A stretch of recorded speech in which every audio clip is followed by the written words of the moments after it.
Hey, to turn on Game Turbo on the Redmi Note 13 Pro, you have to just go into the settings, then open the connection and the sharing, move into the cast, select demos, and we have to go to the turn on the Game Turbo.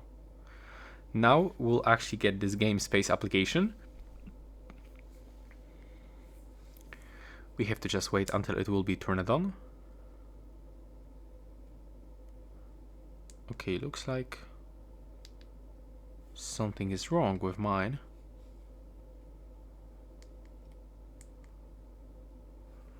Okay, so that's actually some kind of the bug probably, because it's not working properly in my case, but I will try to do this one more time.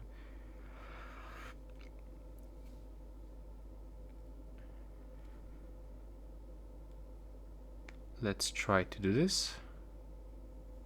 You can tell me if you have the same issue, but basically, okay, now it works.